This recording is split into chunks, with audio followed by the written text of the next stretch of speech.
Ya itu.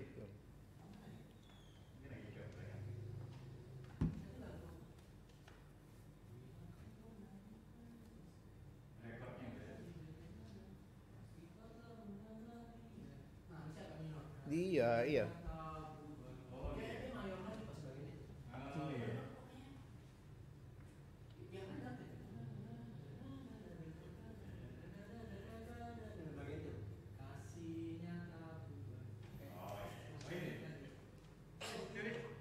Yang pas bagian kasihnya tak berubah kayak masih kalau masukkan ke minor aja gitu. Minor bisa aja.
Selamat pagi Bapak Ibu Saudara sekalian yang ada di gereja maupun di rumah.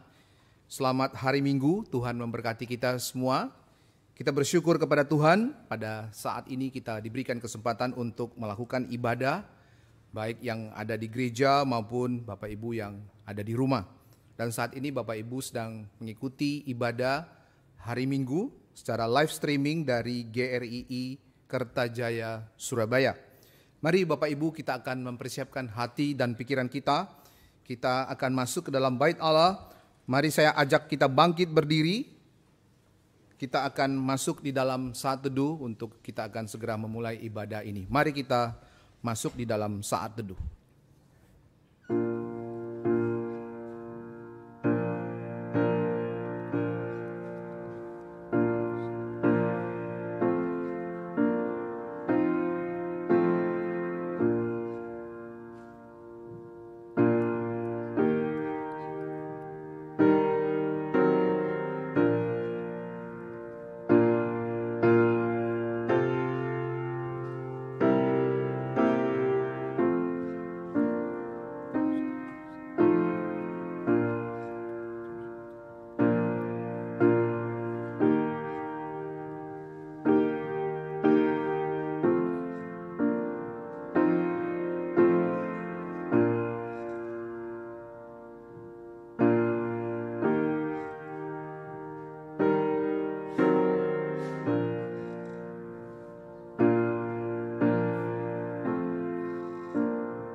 Injil telah mematahkan kuasa maut dan mendatangkan hidup yang tidak akan dapat binasa.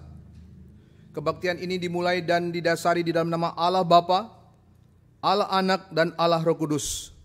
Turunlah kiranya kasih daripada Allah Tuhan kita Yesus Kristus bagi kita sekalian. Amin. Dengan tetap berdiri mari kita angkat pujian lagu nomor 1, Worthy of Worship.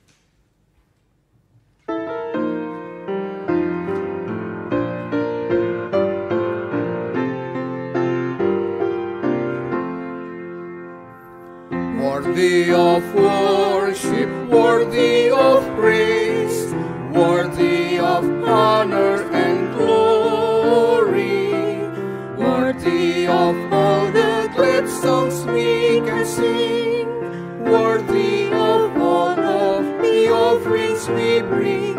You are worthy, Father, Creator, you are worthy, Savior, Sustainer, you are worthy, worthy and wonderful, worthy of worship and praise, worthy of reverence, worthy of fear, worthy of love and devotion, worthy of bowing and bending of knees, worthy of all this and added to this. You are worthy, Father, Creator, you are worthy, Savior, Sustainer, you are worthy, worthy and wonderful, worthy of worship and praise. Almighty Father, Master and Lord, King of all kings and Redeemer, wonderful Counselor, Comforter, Friend, Savior and source of our life without end. You are worthy, Father, Creator, you are worthy, Savior, Sustainer, you are worthy, worthy and wonderful, worthy of worship and praise. Mari kita tundukkan kepala, kita berdoa. Kami bersyukur kepada Tuhan yang telah memelihara hidup kami sampai saat ini. Kami bersyukur kepada Tuhan yang mengajarkan kami bagaimana kami beribadah kepada Tuhan.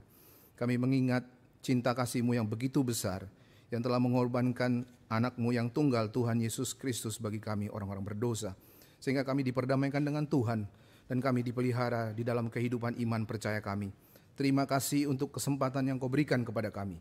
Kami bisa beribadah pada hari ini, kami menikmati cinta kasih Tuhan. Datanglah dan kuduskanlah seluruh ibadah ini.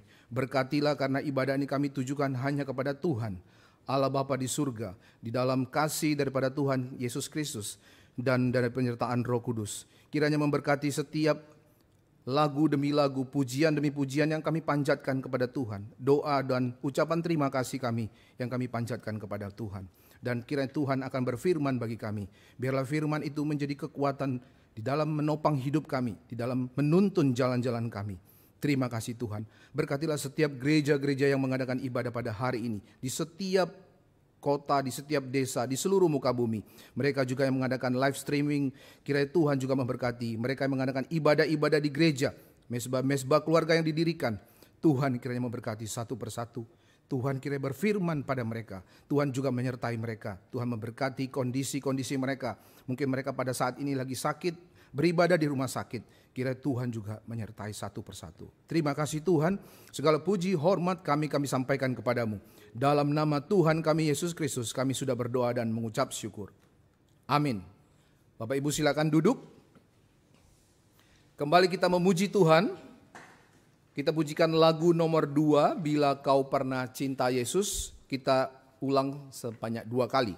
Bila Kau Pernah Cinta Yesus.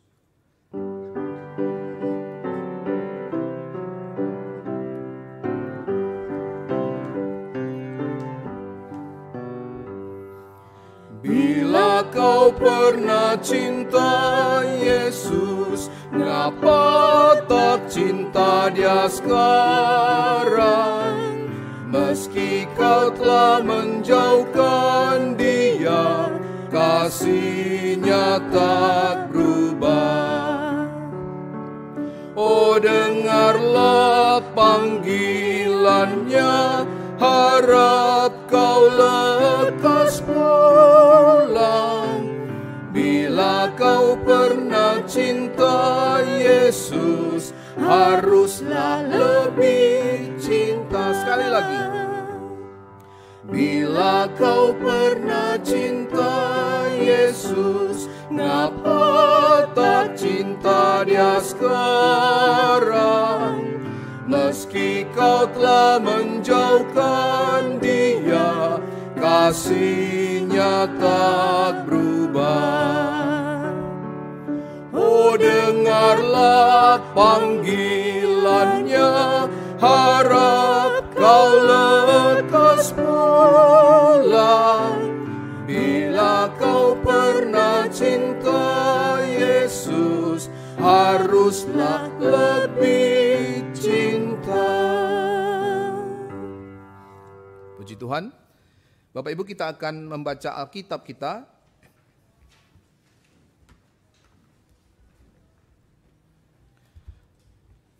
Pada minggu ini pembacaan Alkitab diambil dari Efesus pasal yang ketiga. Efesus pasal yang ketiga ayat 13 sampai 21. Mari kita baca bersama-sama, Bapak Ibu baca di rumah juga. Kita akan baca bersama-sama Efesus pasal yang ketiga ayat 13 sampai 21. Demikian pembacaan firman Tuhan. Sebab itu aku minta kepadamu supaya kamu jangan tawar hati melihat kesesakanku karena kamu, karena kesesakanku itu adalah kemuliaanmu. Itulah sebabnya aku sujud kepada Bapa yang daripadanya semua turunan yang di dalam surga dan di atas bumi menerima namanya. Aku berdoa supaya Ia menurut kekayaan kemuliaannya menguatkan dan meneguhkan kamu oleh Roh-Nya di dalam batinmu, sehingga oleh imanmu Kristus diam di dalam hatimu dan kamu berakar serta berdasar di dalam kasih. Aku berdoa supaya kamu bersama-sama dengan segala orang kudus dapat memahami betapa lebarnya dan panjangnya dan tingginya dan dalamnya kasih Kristus, dan dapat mengenal kasih itu sekalipun ia melampaui segala pengetahuan. Aku berdoa supaya kamu dipenuhi di dalam semua kepenuhan Allah. Bagi Dialah yang dapat melakukan jauh lebih banyak daripada yang kita doakan atau kita pikirkan seperti yang ternyata dari kuasa yang bekerja di dalam kita. Bagi Dialah kemuliaan di dalam jemaat dan di dalam Kristus Yesus turun-temurun sampai selama-lamanya. Amin. Demikian pembacaan firman Tuhan. Berbahagialah orang yang mendengarkan firman Tuhan dan yang melakukannya di dalam seluruh kehidupannya. Mari kita kembali memuji Tuhan. Kita pujikan lagu nomor 3. Lagu nomor 3, Imanku Menengadah.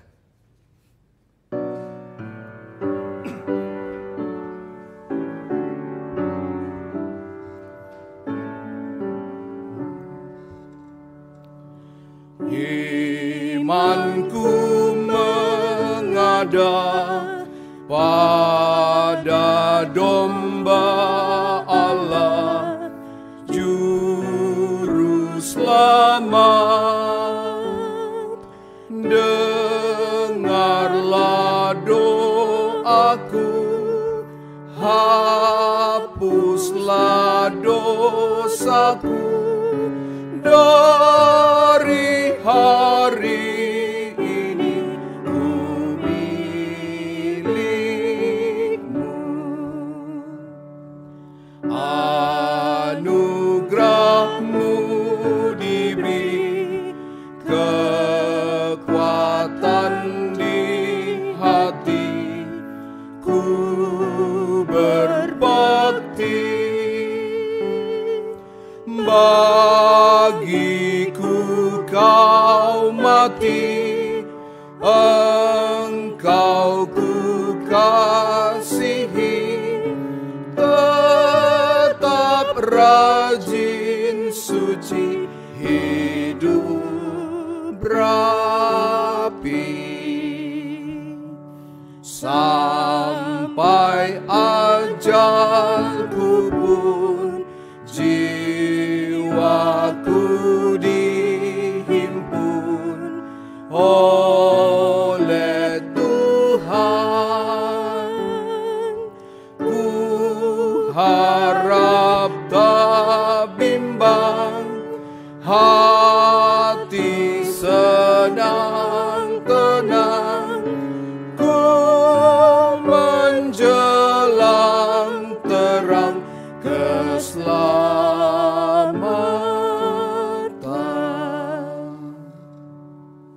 Puji Tuhan. Bapak Ibu, kita akan menyimak warta gereja kita minggu ini.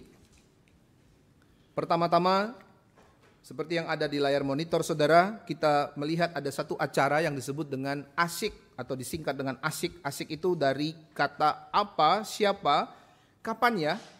Acara ini merupakan pendalaman atau PA, pendalaman firman Tuhan untuk anak-anak atau anak sekolah minggu yang ditayangkan secara online melalui channel YouTube dan Facebook. Acara ini dipersembahkan oleh GRI Kertajaya dan GRI Citra Raya Surabaya. Ditayangkan setiap hari Sabtu pukul 17.00 atau pukul 5 sore. Bapak Ibu yang memiliki anak, silakan untuk mengajak anak-anaknya, ponaannya untuk duduk tenang, untuk menikmati PA anak ini yang selalu akan dibawakan hari Sabtu pukul 5 sore. Acara ini sudah ditayangkan sejak tanggal 8 Agustus yang lalu. Jadi Bapak Ibu bisa membawa anak-anaknya, mengajak mereka untuk belajar akan kebenaran firman Tuhan. Baik, yang kedua, ya, sudah ada di layar monitor kita, Global Convention on Christian Faith and World Evangelization. Sebuah acara konvensi internasional yang dilakukan di Gereja GRII Kemayoran, Jakarta. Pembicaranya Pendeta Stephen Tong dan para teolog atau pemimpin-pemimpin gereja di dunia. Bapak Ibu bisa lihat di layarnya, seperti misalnya ada Os Guinness, ada Richard Pratt, ada Sinclair Ferguson, ada D.A. Carson, dan lain sebagainya. Pembicara-pembicara yang tentu saja sudah kita kenal dan buku-buku mereka sudah banyak yang diterbitkan. Bapak Ibu, acara ini dimulai tanggal 1 sampai 6 Oktober 2020 di Gereja Reform Kemayoran Jakarta, RMCI. Info pendaftarannya ada tertera di situ. Bapak Ibu bisa mencatat dan juga bisa meminta informasi bagaimana cara mendaftarnya. Bisa melalui website jakarta2020.stemi.id. Segera daftarkan untuk bisa mengikuti acara ini, dan saya mendengar sudah lebih dari 21.000 orang mendaftar dari berbagai negara, ya. Alangkah bahagianya kita juga ikut berbagian di dalam Global Convention ini dari berbagai negara, ya, seluruh dunia. Bapak Ibu juga bisa ikut bersama-sama.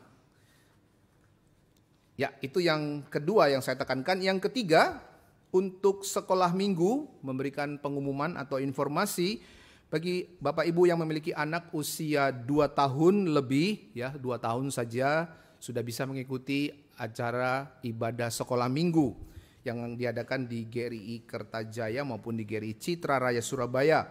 Bapak Ibu silakan daftarkan ke gereja, di sekretariat gereja ada nomor telepon yang sudah tertera 031-592-4466 agar guru sekolah minggu mendata anak-anak Bapak Ibu sekalian. Sementara ini memang kita mengadakan ibadah sekolah minggu secara live streaming atau menggunakan Zoom dan sebagainya. Ya, itu pengumuman yang saya sampaikan. Bapak Ibu, kita akan segera mengadakan atau menaikkan pokok-pokok doa syafaat kita. Ada 3 hal yang kita akan doakan. Yang pertama, seperti yang saya umumkan tadi, kita berdoa untuk acara Global Convention and Christian Faith and World Evangelization. Kita berdoa untuk seluruh panitia, kita berdoa untuk Pak Tong dan seluruh pembicara-pembicara yang akan berbicara pada waktu itu selama 7 hari. Kita berdoa juga untuk penggunaan internet, karena ini di live streaming ke seluruh dunia. Penggunaan internet dari berbagai negara. Kita berdoa supaya ini dapat dipakai untuk pelebaran kerajaan Tuhan di tengah-tengah dunia ini. Kita juga berdoa untuk para pendaftar atau peserta agar lebih banyak lagi orang yang terlibat di dalamnya dan mau belajar bagaimana penginjilan yang dilakukan di seluruh dunia. Yang kedua, kita juga berdoa untuk perizinan pembangunan dari GRI Citra Raya dan Logos, yang kita tahu saat ini sedang ada pembangunan untuk GRI Citra Raya dan Logos yang ada di Citraland, Surabaya. Kita berdoa untuk perizinan, kita berdoa untuk dana, kita berdoa untuk seluruh kebutuhan yang dibutuhkan oleh panitia. Yang ketiga, yang terakhir, kita berdoa untuk resesi ekonomi, baik untuk Indonesia dan seluruh dunia. Kita tahu bahwa kemarin Menteri Keuangan sudah umumkan bahwa bulan Oktober ini Indonesia sudah masuk di resesi ekonomi. Maka oleh sebab itu kita terus berdoa, dekatkan diri kepada Tuhan, agar Tuhan memberkati kita, khususnya orang-orang Kristen, menjadi garam dan terang di saat-saat pandemi corona ini, di saat-saat masa yang sulit ini, kita menjadi mercusuar yang bisa mengabarkan kebaikan bagi sesama kita. Mari Bapak Ibu, kita angkat 3 pokok doa ini, kita bangkit berdiri, kita masuk di dalam doa syafaat. Mari kita tundukkan kepala, kita berdoa. Bapa di surga, kami berdoa secara khusus Tuhan untuk persiapan daripada Global Convention on Christian Faith and World Evangelization yang akan dilakukan di Gereja Kemayoran. Tuhan berkati, Tuhan sertai, Tuhan berkati seluruh panitia yang bekerja, baik itu secara lokal di Jakarta dan di internasional dan berbagai negara. Kami berdoa khususnya bagaimana mensinkronisasi acara ini berjalan dengan baik. Tuhan kiranya berkati supaya acara ini betul-betul berguna untuk kemuliaan nama Tuhan, untuk pelebaran kerajaan Tuhan di tengah-tengah dunia ini, untuk pekabaran Injil, untuk membakar kembali hati daripada orang-orang percaya untuk mengabarkan Injil, untuk membakar kembali gereja-gereja. Pekobaran Injil akan terus dilakukan oleh gereja-gereja di saat-saat yang sulit sekalipun. Tuhan kiranya memberkati acara ini. Kami berdoa untuk para pembicara, Pak Tong dan juga seluruh pembicara yang berkontribusi di dalam.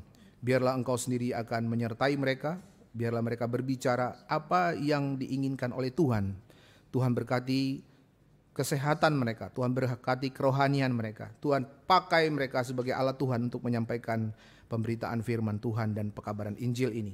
Kami berdoa untuk seluruh panitia, kiranya Tuhan berkati sampai ke daerah-daerah untuk menjangkau banyak jiwa-jiwa yang akan segera ikut di dalam acara Global Convention International ini. Terima kasih Bapak, biarlah acara ini sungguh mengharumkan nama Tuhan dan mengumpulkan banyak orang untuk berikrar, untuk mengabarkan Injil lebih kuat, lebih semangat lagi di tengah-tengah dunia yang sudah bengkok dan rusak ini Tuhan. Terima kasih Bapa, dalam nama Tuhan Yesus kami berdoa dan mengucap syukur. Yang kedua, kita berdoa untuk perizinan pembangunan GRI Citra Raya dan Logos. Bapa di dalam surga, kami bawa pembangunan daripada gereja Citra Raya dan sekolah Logos yang dibangun di daerah Citraland, Surabaya. Tuhan berkati perizinan, Tuhan berkati kebutuhan dana yang akan digunakan untuk pembangunan gereja ini.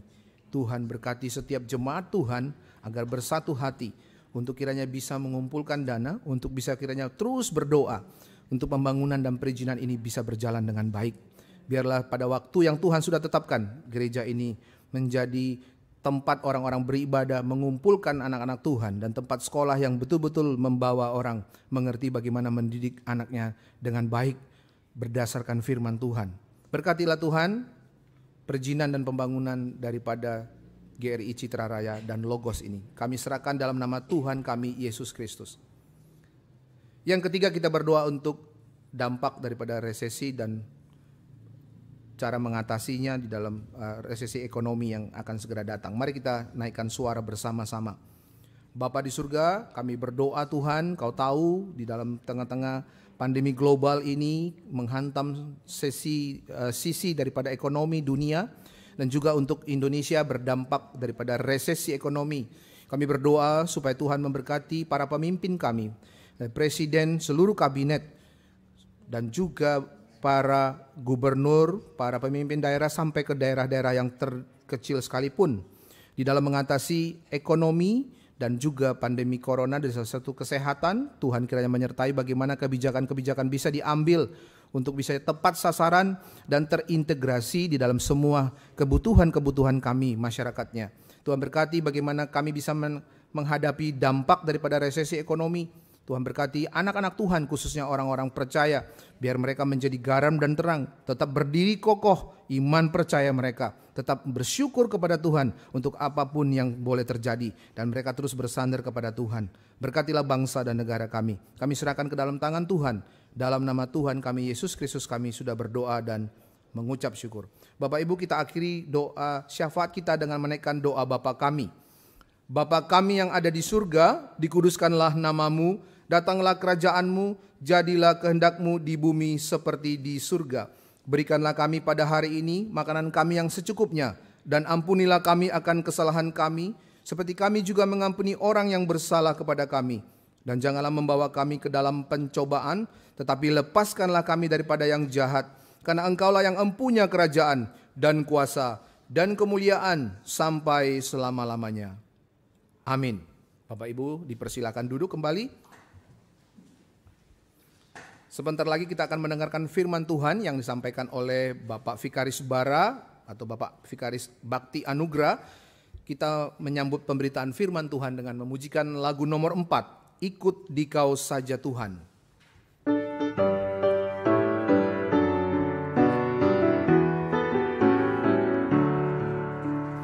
Ikut Dikau saja Tuhan, jalan damai bagiku. Aku selamat dan sentosa hanya oleh darah-Mu.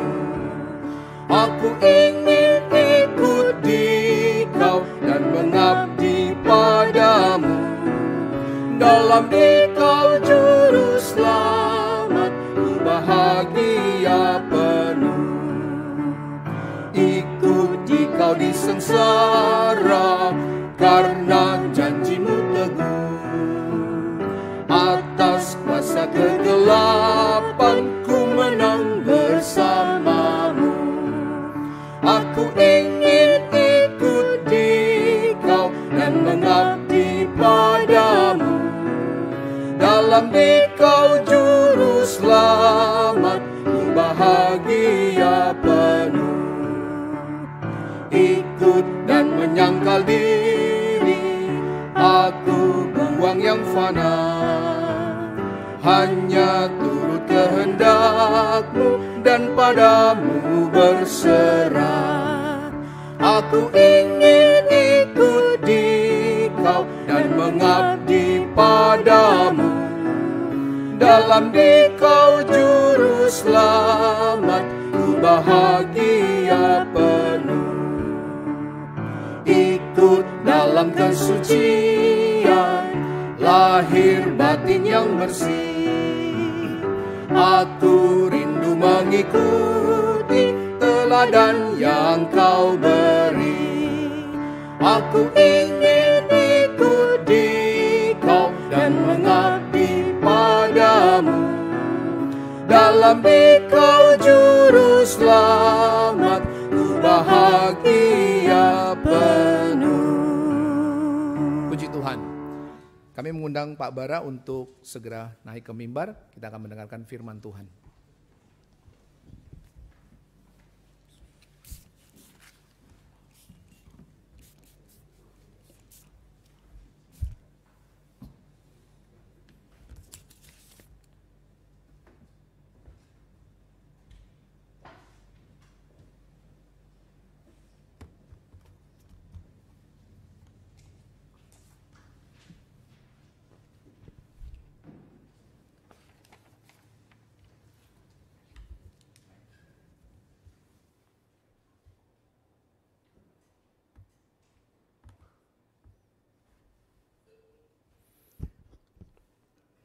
Selamat pagi Bapak Ibu sekalian. Sebelum kita masuk ke dalam perenungan firman Tuhan, ada beberapa hal yang mau saya tekankan lagi. Yang pertama adalah berkaitan dengan masalah konseling. Nah, Bapak Ibu sekalian, bagi jemaat yang membutuhkan konseling, jadi jemaat GRI Kertajaya maupun jemaat GRI Citra Raya yang membutuhkan konseling itu dapat mendaftarkan diri ke sekretariat gereja.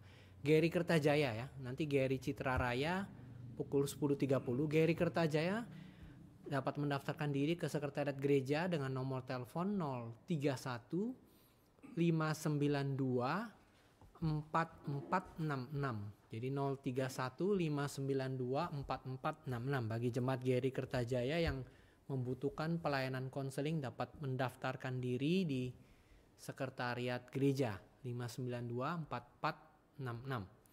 Lalu Bapak Ibu sekalian, ada koreksi meskipun angka ini terus berubah, yaitu peserta Global Convention tadi disebut 21.000, tapi saya dapat data bahwa per hari ini pagi 17 ribuan. Nah, Bapak Ibu boleh tetap mengundang siapapun untuk boleh mengikutinya. Nah, perlu diketahui bahwa Global Convention ini diterjemahkan juga ke dalam bahasa Inggris, ke dalam bahasa Mandarin, dan ke dalam bahasa Indonesia. Acara ini bersifat sebetulnya sukarela, gratis. Jadi ini adalah pekerjaan Tuhan yang besar dengan mengundang 31 pembicara. Jadi Bapak Ibu memang ada kolom untuk memberikan persembahan nanti waktu mendaftar.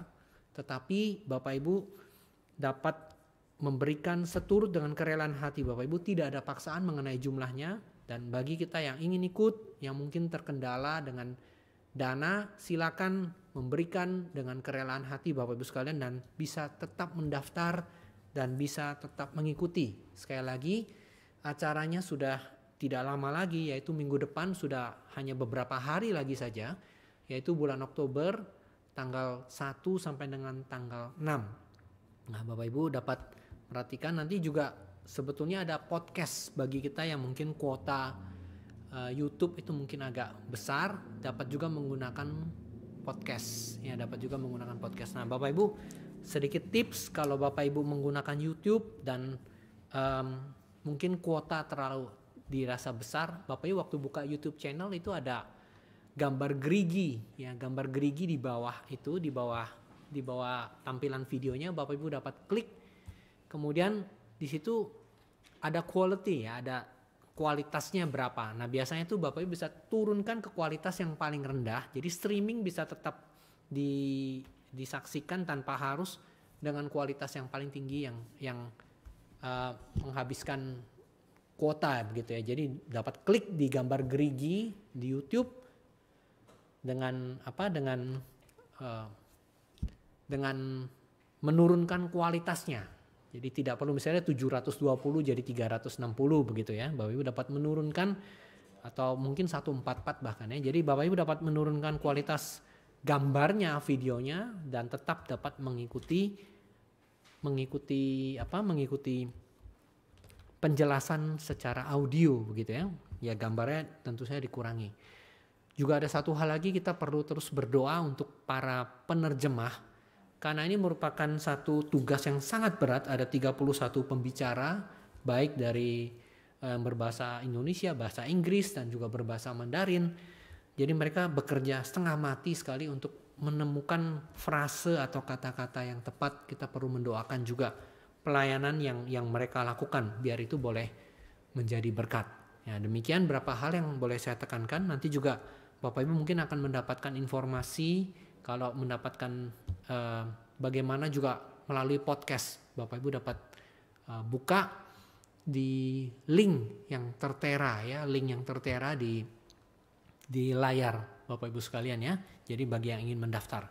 Ya, demikian dua hal yang ingin saya tekankan, baik mengenai Global Convention ataupun juga mengenai Jemaat GRI Kertajaya yang ingin konseling. Nah, demikian dua hal ini. Mari kita berdoa sebelum kita masuk ke dalam perenungan firman Tuhan pada hari ini. Bapa di dalam surga, kami tahu bahwa bila firman Tuhan dituliskan, meskipun kami merasa kami aman dan kami mungkin tidak melakukan hal itu, sangat bisa terjadi kami justru melanggarnya setiap kali. Karena itu bukakanlah mata hati kami. Kiranya waktu kami membaca firman, Tuhan juga membaca hati kami, mengoreksi, memperbaiki kelakuan kami, mendidik kami dalam kebenaran, menjadikan kami orang-orang yang berguna, yang seturut dengan kehendak Tuhan untuk dipakai bagi kemuliaan Tuhan. Kami menyerahkan juga hamba Tuhan di dalam menyampaikan firman, kiranya Engkau pimpin dan Kau tolong dia untuk membagikan firman dalam keterbatasan dia, boleh menjadi berkat bagi jemaat sekalian. Dengarkan doa kami serahkan waktu ke depan nih, di dalam nama Tuhan kami, Yesus Kristus, kami berdoa dan kami mengucap syukur. Amin. Bapak Ibu sekalian, mari kita membuka Surat Yakobus kita akan membuka dari pasal yang kedua. Surat Yakobus pasal yang kedua. Dan tema kita kali ini adalah tentang memandang muka. Tapi Yakobus memberi nasihat kepada kita untuk jangan memandang muka. Kita akan membaca dari pasal kedua Yakobus ayat pertama sampai dengan ayat yang ke-7. Yakobus pasal kedua ayat pertama sampai dengan ayat yang ke-7. Mari saya akan bacakan bagi Bapak Ibu sekalian. Saudara-saudaraku, sebagai orang yang beriman kepada Yesus Kristus, Tuhan kita yang mulia, janganlah iman itu kamu amalkan dengan memandang muka. Sebab jika ada seorang masuk ke dalam kumpulanmu dengan memakai cincin emas dan pakaian indah, dan datang juga seorang miskin ke situ dengan memakai pakaian buruk, dan kamu menghormati orang yang berpakaian indah itu dan berkata kepadanya, silakan Tuan duduk di tempat yang baik ini. Sedangkan kepada orang yang miskin itu kamu berkata, berdirilah di sana, atau duduklah di lantai ini dekat tumpuan kakiku. Bukankah kamu telah membuat pembedaan di dalam hatimu dan bertindak sebagai hakim dengan pikiran yang jahat? Dengarkanlah hai saudara-saudara yang kukasihi, bukankah Allah memilih orang-orang yang dianggap miskin oleh dunia ini untuk menjadi kaya dalam iman dan menjadi ahli waris kerajaan yang telah dijanjikannya kepada barang siapa yang mengasihi dia? Tetapi kamu telah menghinakan orang-orang miskin. Bukankah justru orang-orang kaya yang menindas kamu dan menyeret kamu ke pengadilan? Bukankah mereka yang menghujat nama yang mulia yang olehnya kamu telah menjadi milik Allah? Nah, Bapak Ibu, di dalam ayat yang terakhir ini kelihatan ada terjemahan yang tidak tepat. Nama yang mulia yang olehnya kamu menjadi milik Allah, itu lebih tepat nama yang mulia yang olehnya kamu dipanggil. Jadi kelihatannya ini sudah ada semacam penafsiran. Jadi yang lebih setia dengan terjemahan aslinya adalah nama yang mulia kamu, bukankah mereka, yaitu orang-orang kaya itu menghujat nama yang mulia yang olehnya kamu dipanggil. Nah, Bapak Ibu dan Saudara sekalian, hari ini kita membahas tentang memandang muka yang diajarkan oleh Yakobus. Jangan memandang muka, yaitu dalam hal ini khususnya adalah tindakan orang berdosa yang menghormati orang kaya dan kemudian menghina orang miskin dan membeda-bedakannya dengan tidak adil. Nah, Bapak Ibu, mungkin kita pernah melihat ada satu acara TV begitu ya, acara TV di mana juri dari sebuah acara, orang yang menyanyi itu menghadap ke belakang semua jurinya. Lalu penyanyinya menyanyi di depan juri, tapi jurinya membelakangi sang penyanyi. Sehingga tidak diketahui wajah penyanyi itu seperti apa. Juri itu cuma bisa mendengar suaranya saja. Gitu kan? Dan kadang-kadang waktu suaranya itu sangat-sangat merdu dan sangat-sangat indah, lalu jurinya sangat-sangat kagum, pencet satu tombol, dia berbalik karena dia mau memilih orang itu untuk dilatih untuk masuk dapur rekaman dan sebagainya gitu ya. Nah, Bapak Ibu, di dalam buku Malcolm Gladwell Blink, dia pernah menuliskan ya, seringkali ini yang namanya blind test ya, atau tes secara buta, lebih fair. Waktu seseorang tidak melihat kondisi penampilan fisik orang lain, dia akan lebih bisa menilai secara objektif. Jadi kadang-kadang penglihatan itu bisa menipu kita. Penglihatan bisa menipu. Jadi bisa jadi ada juri yang berpikir, wah ini nyanyi suara bagus sekali. Kemungkinan orangnya ganteng, gitu ya. Ternyata enggak. Wah ini jangan-jangan dia kulit putih, ternyata kulit hitam, gitu ya. Jadi ada banyak kasus-kasus di mana penilaian yang fair itu terpengaruh karena melihat penampilan. Jadi kadang-kadang ada juri-juri dari, ya misalnya lagi ada di belakang tirai ya, jurinya berdiri, duduk di bawah panggung. Lalu ada orang yang bermain alat musik tertentu dan permainan sangat-sangat baik. Wah, juri itu langsung kayaknya, wah ini bagus. Waktu dibuka ternyata bukan orang Eropa, ternyata orang Asia. Ternyata penampilannya tidak menarik. Langsung dia punya penilaian menurun. Jadi Bapak Ibu, ini sangat sering terjadi di dalam hidup kita sehari-hari, yaitu kita tertipu dengan yang namanya penampilan. Sangat mudah kita tertipu dengan yang namanya penampilan. Jadi ada orang yang mungkin bersikap ramah kepada seseorang hanya semata-mata karena orang itu mungkin memiliki wajah atau penampilan yang menarik. Ya, ada orang yang ramah kepada orang punya jabatan yang tinggi, ya orang yang mungkin dianggap kaya, ya orang yang kemudian ya dalam berbagai hal. Di dalam berbagai hal. Dan penilaian pertama atas seseorang seringkali adalah berdasarkan penampilan. Dan memang juga ada yang mengatakan kalau kamu berpenampilan sembarangan, dianggap kamu tidak menghargai dirimu sendiri, sehingga kalau kamu tidak menghargai dirimu, ngapain juga orang lain menghargai kamu. Nah, saya harus membuat semacam disclaimer di sini ya, yaitu memang ada orang-orang tertentu, ya biasanya ya, saya tidak mengatakan semua. Misalnya artis atau artis ini dalam pengertian seniman ya, bukan artis TV atau penyanyi, bukan. Tapi seniman-seniman yang mungkin berkarya dalam misalnya bidang lukis kah atau bidang apa. Ya jujur ya, sorry, kadang-kadang mereka berpakaian kan agak selebor ya. Tapi orang-orang yang betul-betul punya kemampuan begitu. Dan kadang-kadang kemampuannya tidak terlalu kelihatan karena penampilannya. Bahkan konon pujangga Indonesia namanya Khairil Anwar juga penampilannya begitu. Saya lupa dia juga ada semacam sakit paru-paru atau sakit apa. Dia tidak terlalu dihargai juga pada waktu masa dia hidup. Nah, jangan lupa Tuhan kita Yesus Kristus di dalam perjanjian lama, waktu disebutkan dalam kitab Yesaya, dia adalah hamba Allah yang menderita. Bukankah dikatakan bahwa rupa pun dia tidak ada. Jadi penampilan Tuhan pun tidak menarik sehingga kita menginginkan dia. Dia seorang yang biasa dihina dan dibenci oleh orang. Nah Bapak Ibu, inilah yang terjadi di dalam hidup sehari-hari. Seringkali ini nanti akan berpengaruh nanti ya, misalnya ada hamba Tuhan yang mengatakan, misalnya orang kalau pengen cari pacar, atau cari jodoh, atau cari menantu gitu ya. Orang akan melihat atau memilih biasanya menantu yang kelihatan lebih punya prospek ya, yang kaya, yang punya penampilan yang baik. Atau misalnya di dalam ya yang sering kali saya ceritakan ya, waktu di sekolah ya. Waktu sekolah, khususnya waktu sekolah-sekolah yang masih offline. Guru sering tidak fair memberikan perhatian lebih kepada anak-anak yang lebih pandai atau mungkin lebih cantik, lebih menarik begitu ya. Dan kurang memberikan perhatian kepada mereka yang nggak kurang gitu. Jadi mereka yang lemah, mereka yang miskin, ya semoga, saya bukan bilang mengatakan semua guru, tapi ada kejadian-kejadian seperti itu. Dan kita tahu sendiri di Indonesia ya, saya bukan mengatakan semua pengadilan, tapi ada pengadilan hakim-hakim yang tidak adil yang mudah sekali untuk menerima sogokan. Ya. Ada sekali orang-orang semacam itu yang sudah menjadi rahasia publik.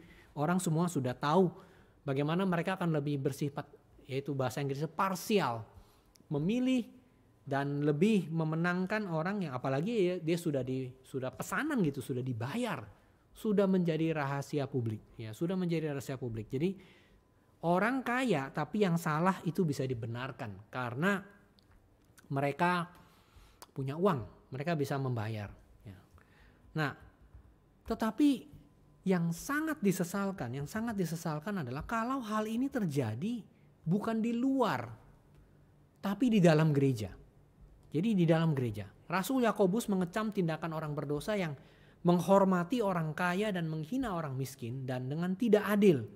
Dan itu sangat bertolak belakang dengan Tuhan yang memilih orang miskin, seringkali memilih orang miskin. Dan Tuhan juga seringkali namanya dihujat justru kalau kita baca tadi oleh orang yang kaya, bukan oleh orang yang miskin. Bukan berarti semua orang miskin baik ya, tidak. Tapi itulah yang terjadi. Nah, Bapak Ibu dan Saudara sekalian, Yakobus memberikan teguran terhadap sikap semacam ini. Dia mengecam satu dosa yang sebetulnya sangat-sangat bejat. Nah, dosa yang memandang muka, parsial. Parsial artinya ya separuh gitu ya. Part, dia melihat yang separuh dan tidak melihat yang lain. Dan ini terjadi pada gereja Tuhan di masa mula-mula, tapi juga bukan tidak mungkin, sangat mungkin terjadi di masa sekarang. Rasul Yakobus di sini memberikan peringatan secara umum, dosa ini secara umum. Dia mengatakan pertama, saudara-saudaraku sebagai orang yang beriman. Jadi ini bukan orang percaya, orang beriman justru. Orang beriman kepada Yesus Kristus, Tuhan yang mulia itu. Janganlah kamu amalkan. Jadi iman itu jangan diamalkan, dilakukan dengan memandang muka. Terjadi. Jadi ada orang Kristen yang betul-betul orang yang beriman kepada Tuhan Yesus. Mereka betul-betul disambut, diterima oleh Tuhan Yesus. Dan mereka betul-betul beriman. Sudah menerima ajaran yang benar. Sudah menerima firman Tuhan dengan baik-baik. Mereka sudah punya jaminan keselamatan. Kristus sudah mati bagi dia di atas kayu salib bagi dosanya. Dan Rasul Yakobus berbicara begitu hormat tentang Tuhan Yesus. Dia menyebutnya sebagai Tuhan yang mulia. Yesus Kristus Tuhan kita yang mulia. Ibrani pasal 1 ayat 3 itu mengatakan bahwa Tuhan kita adalah gambar dan wujud Allah dan cahaya kemuliaan Allah. Tuhan Yesus Kristus adalah gambar Allah dan cahaya kemuliaan Allah. Jadi orang tidak bisa melihat Allah seperti apa. Tuhan kita Yesus Kristus yang menyatakannya. Dan sebagai seorang yang beriman kepada Kristus yang demikian, yang menyatakan Allah. Nah, dari situ seharusnya bukankah kita menghormati orang Kristen lain? Karena mereka sama-sama punya keserupaan dengan Kristus. Di dalam sesama kita yang orang percaya, yang sungguh-sungguh percaya kepada Kristus, bukankah mereka juga memiliki gambar Kristus di dalam dirinya? Jadi waktu kita mengaku percaya kepada kemuliaan Kristus, kita tidak boleh menjadikan kemudian penampilan lahiriah atau keuntungan yang diperoleh itu menjadi ukuran dalam pemberian penghormatan. Jadi penampilan ataupun keuntungan yang diperoleh. Jadi waktu kita bertemu dengan sesama kita orang percaya, waktu kita penampilannya lebih menarik. Atau mungkin keuntungan yang kita peroleh itu lebih besar kalau kita bertemu dengan orang semacam ini. Maka kita akan memilih dia. Dan sikap semacam ini terjadi. Ya, kemuliaan Tuhan Yesus itu diberikan merata kepada semua orang percaya, baik yang kaya, baik yang miskin, baik mereka yang punya kemuliaan tanda kutip duniawi yang sia-sia ataupun mereka yang memang nggak punya apa-apa begitu.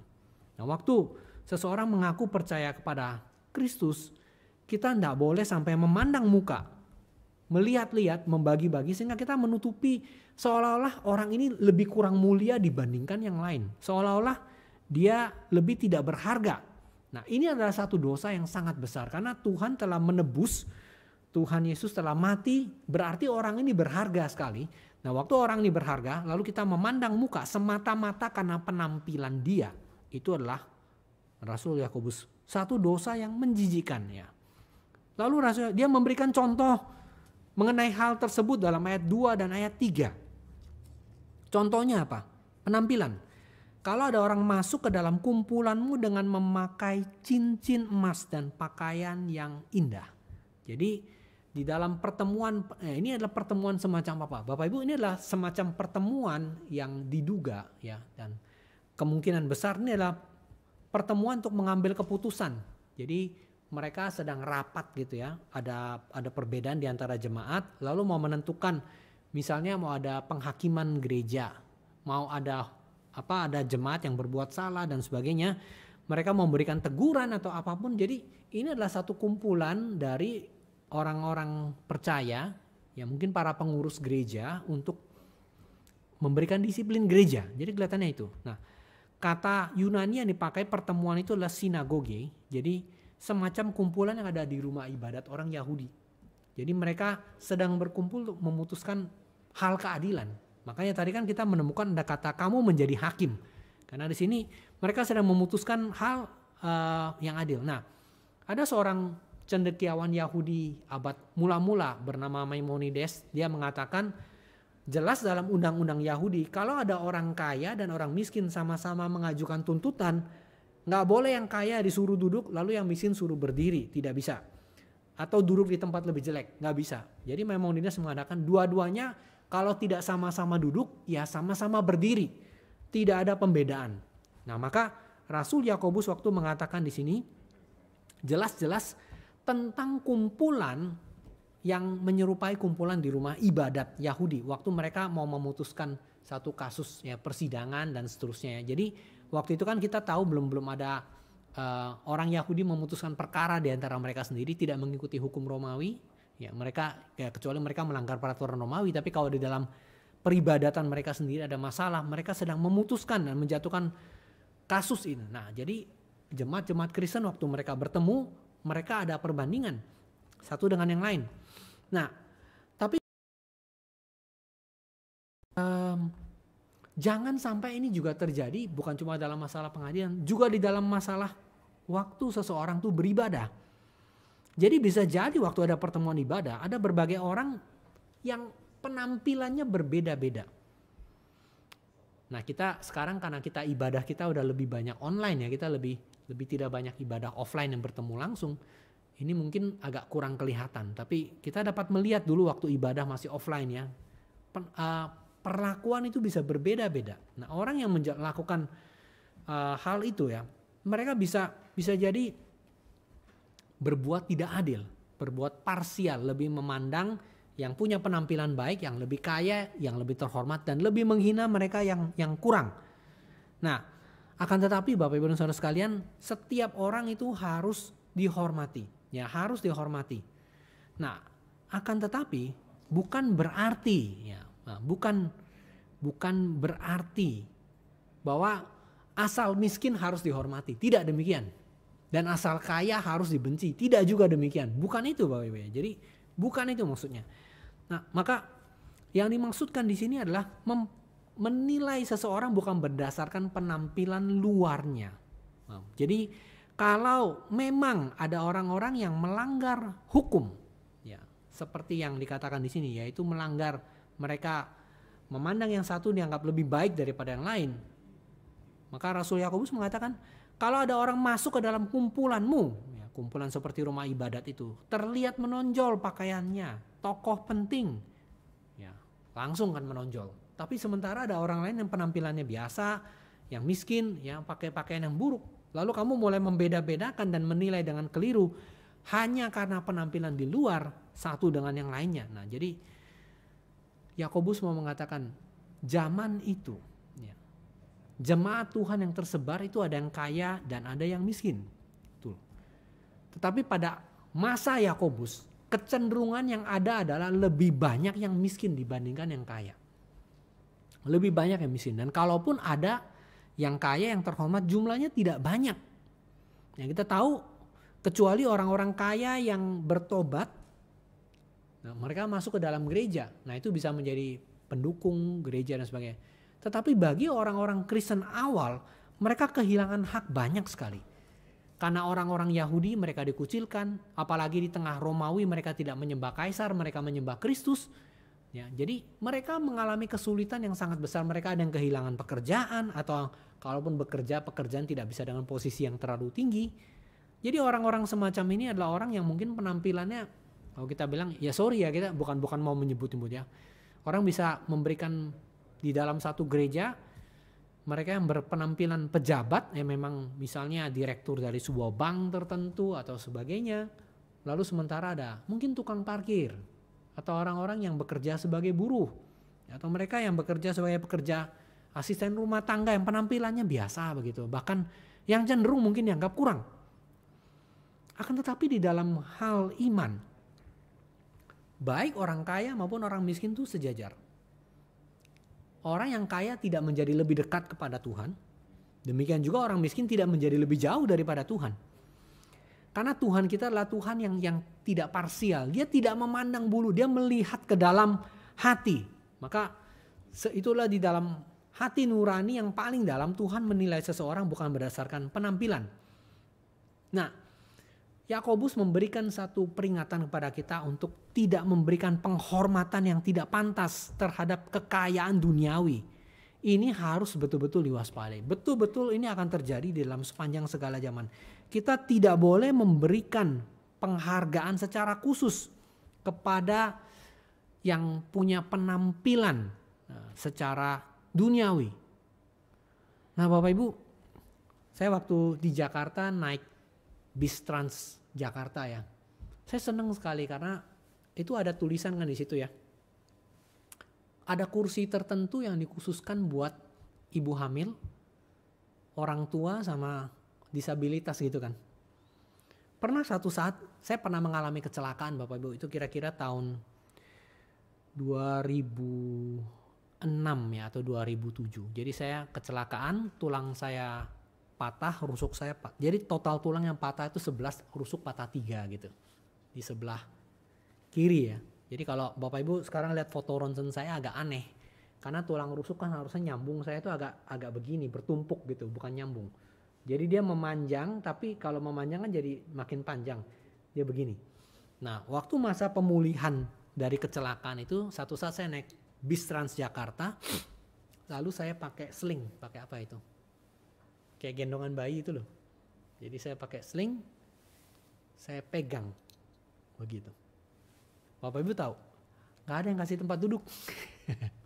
Wih, tapi ada petugas di dalam bis itu, bis Transjakarta itu ya, yang pakai baju kayak Satpol PP itu yang hitam itu kelihatannya. Wow, dia lihat saya, dia cari satu anak muda, kamu bangun gitu ya.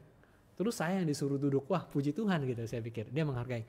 Sebetulnya waktu itu saya sudah dalam kondisi pemulihan sih, itu cuma sisa-sisa, kadang-kadang suruh pakai aja, jadi bukan yang parah-parah amat.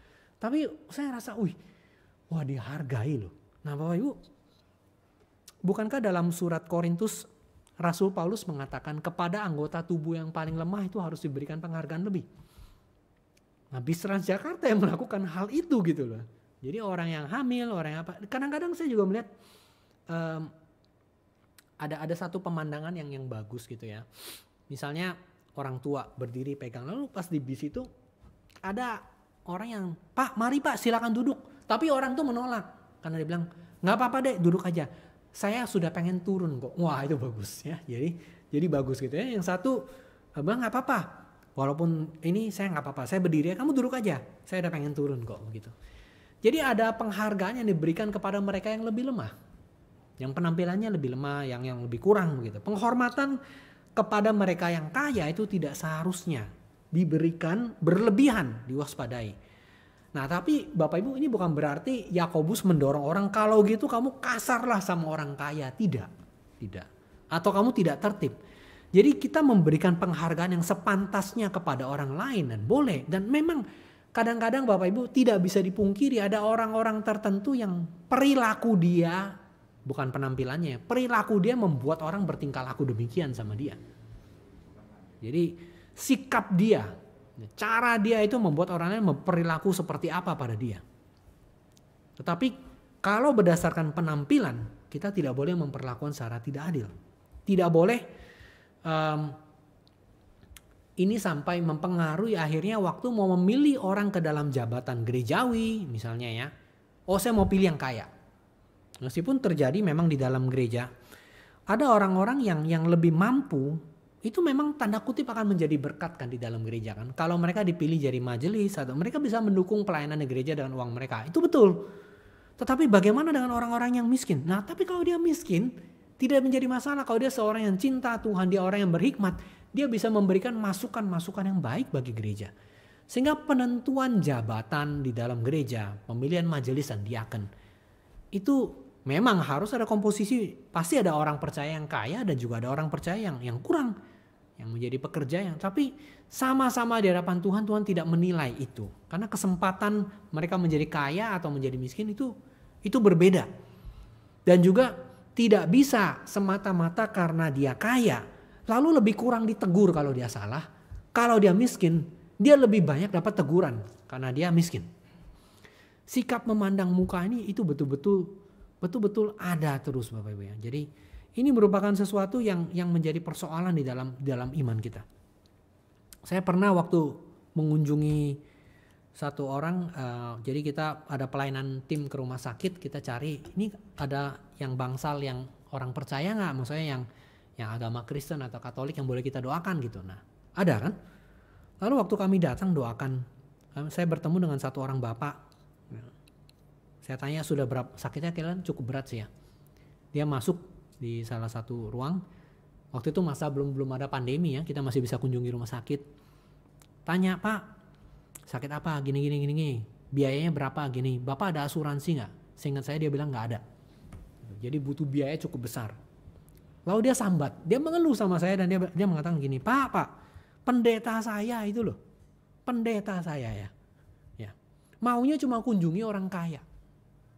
Saya begitu sakit, bukan cuma nggak dikunjungi, dia kunjungi, dia datang sih, tapi dia ngomong begini, Bapak coba pikir lagi kenapa Bapak bisa sakit, jangan-jangan Bapak ada dosa tertentu belum diakui. Kacau. Jadi bukan saja saya bilang ya, dia lihat pendetanya ini orang yang mampu, orang yang berkecukupan. Mending kalau dia keluarkan dari koceknya bantu uang untuk biaya rumah sakitnya sedikit banyak, kan meringankan ya. Ya meskipun tidak banyak tapi memberikan perhatian semacam ini. Ini bukan cuma tidak memberikan perhatian, malah orang bilang sudah jatuh ditimpa pendeta lagi begitu ya.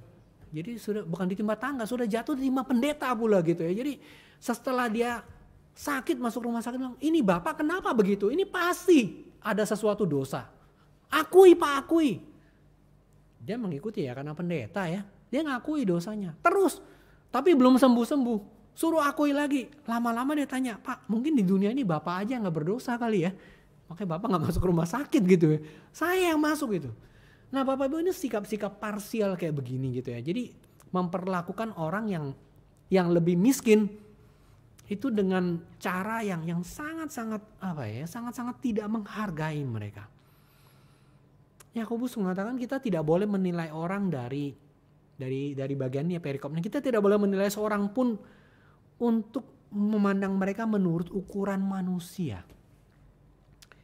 Bapak Ibu di dalam Mazmur 15 ayat 4. Mazmur 15 ayat 4. Nah sekali lagi ini terjemahan Indonesia saya nggak tahu kenapa membingungkan dan keliru sekali ya. Mazmur 15 ayat 4 itu memang sikap yang tepat. Dulu saya baca ayat ini saya bingung-bingung. Dikatakan yang boleh menumpang di kemah Tuhan pasal 15 ayat 1 ialah ayat 4 yang memandang hina orang tersingkir. Loh kok bisa memandang hina orang tersingkir? Tetapi yang memuliakan orang yang takut akan Tuhan. Ini terjemahannya nggak tepat Bapak Ibu. Karena ini bertentangan dengan Yakobus kan. Orang tersingkir, orang miskin masa malah dipandang hina? Tidak. Sebetulnya terjemahan lebih tepat lah. Yang memandang hina orang jahat. Nah itu yang lebih tepat. Dan memuliakan orang takut akan Tuhan. Yakobus nggak mengajar kita memandang hina orang-orang yang miskin loh ya, enggak loh ya, yang tersingkir, yang nggak punya kerja, bukan. Jadi Mazmur 15 ayat 4 nih Bapak Ibu boleh coret lah ya, yang memandang hina orang yang jahat tapi memuliakan orang yang takut akan Tuhan. Itu yang tepat. Jadi ini adalah sikap yang tepat dari seorang percaya.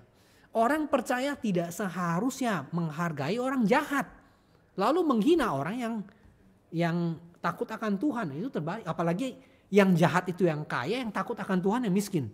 Tidak. Jadi ajaran Yakobus adalah kalau seorang miskin itu adalah seorang yang baik. Ya, kita bisa tarik ya dari bagian nih. Kalau misalnya seorang miskin itu adalah seorang yang baik, kita nggak boleh kurang menghargai dia gara-gara kemiskinannya. Dia seorang yang baik, seorang yang beriman, yang takut akan Tuhan.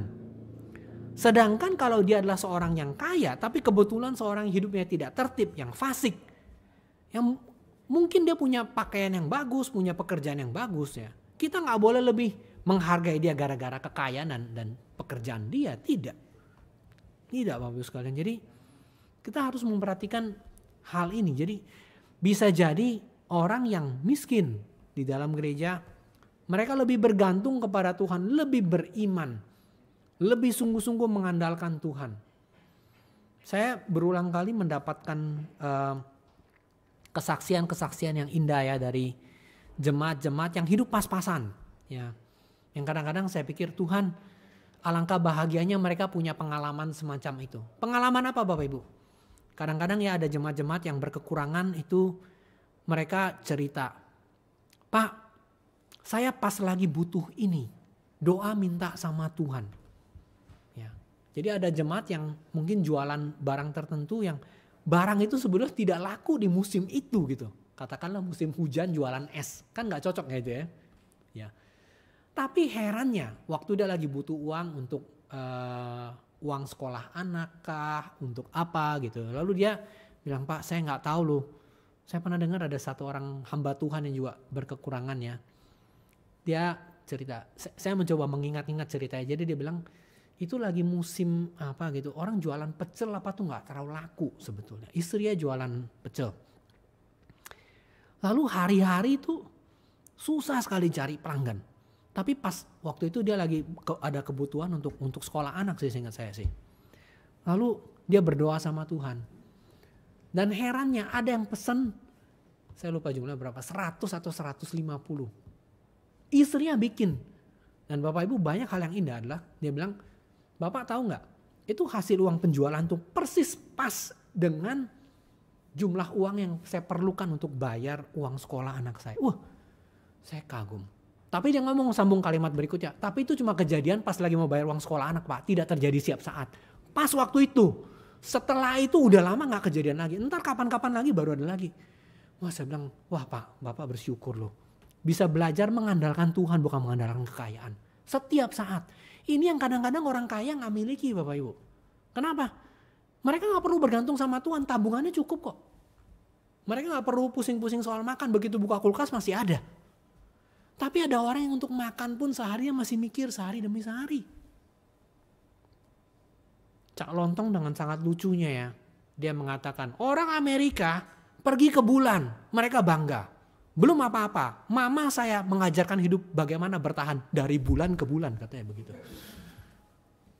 Ada orang-orang tertentu yang memang sangat-sangat sulit, dia mengandalkan Tuhan hari demi hari. Dan kita gak bisa lebih menghina orang miskin gara-gara dia miskin. Kemudian tidak menghargai seseorang tuh ya karena dia kaya, tidak. Tapi sekarang tadi kan kemungkinannya yang pertama adalah orang miskin yang baik dan orang kaya yang jahat. Tapi berarti ada dua kemungkinan lain kan Bapak Ibu kan? Ada juga orang kaya yang baik dan juga ada juga orang miskin yang jahat begitu. Jadi disclaimernya adalah kita bukan sembarangan menghargai. Pokoknya kalau dia miskin gak peduli dia jahat atau dia baik, saya hargai. Pokoknya kalau dia kaya, gak peduli dia baik apa enggak, saya hina. Ya gak bisa Bapak Ibu. Yakobus bukan mengatakan demikian juga. Yakobus mau mengatakan waktu kita menghargai seseorang jangan berdasarkan penampilan. Tuhan menghargai seseorang bukan karena berdasarkan apa yang ada di luar. Tidak, tapi ada yang dalam hati. Sekali lagi Mazmur 15 ayat 4. Menghina orang jahat tapi mencintai orang Memandang hina orang jahat tapi memuliakan orang yang takut akan Tuhan. Itu yang betul. Jadi entah dia kaya atau miskin, kalau dia takut akan Tuhan, kita harus hargai orang semacam itu. Dan Bapak Ibu jangan kita pikir orang kaya semua jahat. Tidak loh, tidak tentu. Sekali lagi dalam masa-masa pandemi semacam ini ya, ada rekan-rekan jemaat yang kaya, yang punya perusahaan, yang punya banyak karyawan ya. Mereka itu ada yang sampai mengeluh loh. Dia bilang, kalian tahu nggak? Semua orang masa pandemi itu perhatiannya sama orang miskin. Orang kaya dia nggak peduli. Kami mau dapat uang dari mana bisa bayar karyawan, mereka nggak peduli. Pemerintah semua kasih bantuannya kepada orang-orang miskin. Kami yang setengah mati kerja, ya, cari uang, cari ini. Sekarang penghasilan kami merosot jauh, bisa sampai 70%. Nggak ada penghasilan, sisa 30%. Kami masih punya karyawan. Apa kami harus PHK semua? Nah kalau dia orang percaya, dia pasti nggak mau PHK.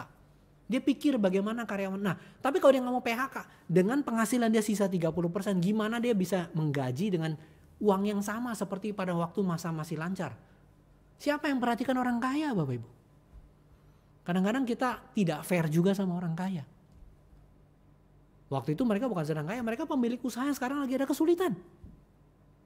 Maka Bapak Ibu, di sini bukan berarti asal kaya dihina, asal miskin kita puji, tidak. Tapi marilah kita menghargai setiap orang karena dia takut akan Tuhan. Karena dia orang takut akan Tuhan, bukan semata-mata karena dia punya penampilan yang baik, tidak ya. Nah, kenapa demikian? Yakobus mau mengatakan kalau kita mulai terbiasa, ini penting sekali ya. Kalau kita mulai terbiasa menilai orang berdasarkan penampilan luar, itu akan mempengaruhi kerohanian kita dan sikap kita di dalam kita beribadah. Kalau kita mulai terbiasa menilai orang berdasarkan penampilan luar, itu akan mempengaruhi kerohanian kita dan sikap kita dalam ibadah. Nah, di dalam dunia Bapak Ibu, bukankah ada banyak orang yang sebetulnya tindakannya itu keji dan hina, tapi dia jadi tokoh. Hitler Bapak Ibu, itu memandang muka loh. Kenapa? Karena waktu masih kecil dia merasa dia diperlakukan tidak adil. Orang Yahudi kaya, sedangkan dia begitu miskin, begitu susah. Akhirnya dia merebut kekuasaan waktu dia berhasil jadi pemimpin. Sekarang basmi orang Yahudi, ambil kekayaan mereka. Kita bangsa Arya adalah yang kuat. Jadi yang ini dia jadi mandang muka. Kalau yang Yahudi dikasih tanda, ya dipasang bintang Daud itu loh di lengannya itu supaya ketahuan Yahudi. Dan setiap kali orang Jerman lewat, yang Yahudi harus hormat, tunduk. Itu memandang muka, betul.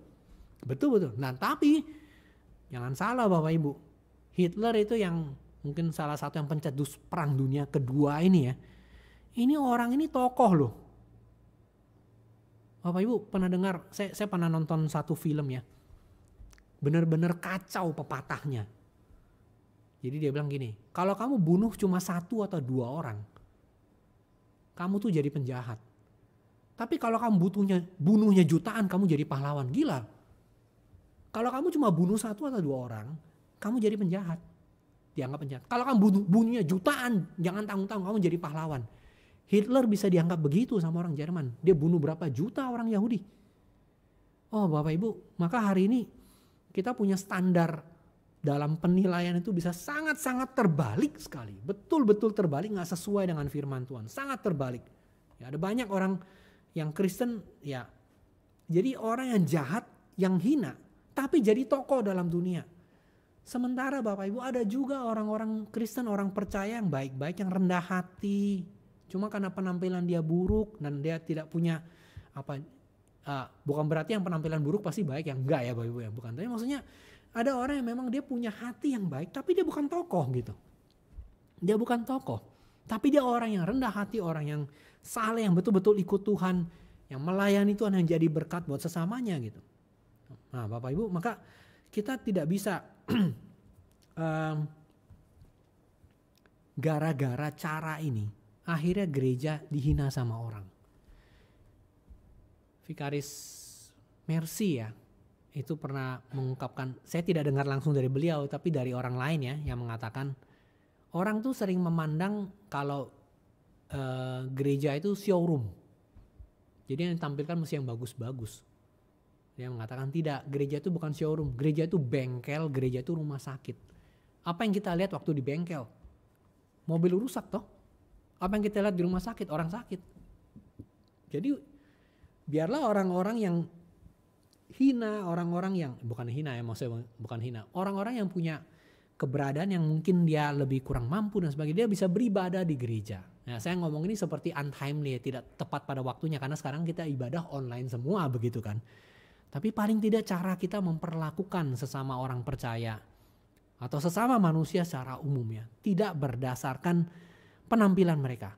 Bagi orang yang tidak percaya, minimal kita melihat mereka adalah gambar dan rupa Allah. Mereka belum beroleh penebusan. Tapi bagi mereka yang sudah percaya, itulah sesama saudara seiman kita di mana ada kemuliaan Kristus di dalam dia. Kita tidak boleh lebih memandang hina mereka. Kecuali kalau mereka tidak takut akan Tuhan dan tidak bisa ditegur. Nah itu baru soal lain. Ini disclaimer ya. Jadi kalau betul-betul ini adalah orang yang bukan karena miskinnya, bukan. Tapi orang yang tidak bisa dikasih tahu memang niatnya jahat. Itu harus ditegur, itu harus dihina. Mereka tidak boleh malah dipuji, dimuliakan, tidak. Tapi orang-orang yang betul-betul mencintai Tuhan. Jangan karena kemiskinan mereka atau karena ketidakmampuan mereka, karena penampilan mereka lalu kita hina. Nah, Yakobus mengatakan dosa ini begitu besar. Ayat 4, ayat 5. Bukankah kamu telah membuat pembedaan di dalam hatimu dan bertindak sebagai hakim dengan pikiran yang jahat? Dosa membeda-bedakan ini tidak adil. Berarti kita telah menempatkan diri kita melawan Tuhan. Melawan Allah. Mana Tuhan telah khususnya memilih orang miskin. Kenapa? Sekali lagi karena di zaman Yakobus orang percaya itu kebanyakan orang miskin, bukan orang kaya. Ada 1-2 orang kaya, tapi kebanyakan orang miskin. Tuhan kita Yesus Kristus kita lihat kan waktu pada zaman dia bergaul banyak dengan orang miskin, memungut cukai, orang berdosa, ingin memenangkan mereka. Karena memang jumlah orang-orang terpandang yang kaya waktu itu tidak banyak. Nah, maka Tuhan memilih orang miskin, memuliakan, meninggikan mereka yang miskin, yang beriman, yang hidupnya baik ya. Dan mencegah orang yang menghina mereka. Mereka adalah orang miskin yang memang tidak mampu, tapi mereka orang yang beriman, orang yang baik. Nah, dosa ini besar. Karena berarti mereka telah membuat pembedaan. Ya, pembedaan ya. Mereka membuat pembedaan. Bukankah kamu telah membuat pembedaan? Dan bukankah kalau kita mau baca dengan cara lain, dengan pembedaan itu kamu telah membuat peraturan dengan menggunakan ukuranmu yang keliru. Peraturanmu yang keliru, dengan ukuran kamu yang keliru, kamu membuat pembedaan waktu menilai orang. Oh, saya suka yang ini, saya nggak suka yang ini. Semata karena penampilannya. Saya, ya ini kalau mau balik kepada soal memilih jodoh ya. Pernah ketemu orang tua Kristen yang dia bicara, kalau nggak apa-apa kalau anak saya menikah dengan orang yang nggak percaya, kalau dia kaya nggak apa-apa, gampang, nanti tinggal dibawa dia ikut Tuhan aja. Loh, kenapa nggak mau pilih yang miskin kalau gitu udah ikut Tuhan? Jadi mau pilih yang kaya walaupun belum percaya, gampang, nanti kita injili dia bisa ikut Tuhan, jadi menantu kita kan lumayan. Itu bukan motivasi utamanya mau menginjili orang loh Bapak Ibu, bukan mau dapat kekayaannya. Jadi ada orang-orang membuat pembedaan semacam itu. Dan ini adalah sikap membeda-bedakan yang dikecam. Ya, yang dikecam. Dengan hukum yang seharusnya dengan hukum itu kamu menghakimi yang benar. Tapi sekarang kamu menggunakan hukum itu memutar balikannya dan kamu menilai orang, membagi-baginya mana yang baik, mana yang enggak, mana yang kamu sukai, mana yang enggak. Berdasarkan penampilan. Bukankah ya sebetulnya hati nurani kamu sendiri, Yakobus seolah mau mengatakan ya, bukankah hati nuranimu sendiri itu kasih tahu kamu kalau kamu bersalah? Teguran yang paling baik adalah teguran yang membukakan hati nurani orang. Kalau kita cuma ngomongin aja ya, kasih tahu salahnya, orang mungkin nggak mau dengerin. Sampai dia diperhadapkan dengan hati nuraninya sendiri, baru dia tahu salahnya. Bisa jadi kita ketemu orang yang ngakunya beriman padahal sudah rusak, sudah bobrok masih ngaku. Enggak, saya orang percaya kok. Coba ya, kamu percaya betul ya. Itu kamu kalau lihat orang punya penampilan bagus sama penampilan jelek, mana yang kamu pilih? Hati nurani bicara toh. Iya, yang bagus sih. Ya, iya. Jadi itu benar kamu beriman. Nah, Ibu. Jadi Yakobus menggunakan hal ini. Kamu telah membuat pembedaan dalam hatimu, di dalam hatimu ya, hati nuranimu. Kamu menjadi hakim dengan pikiran yang jahat.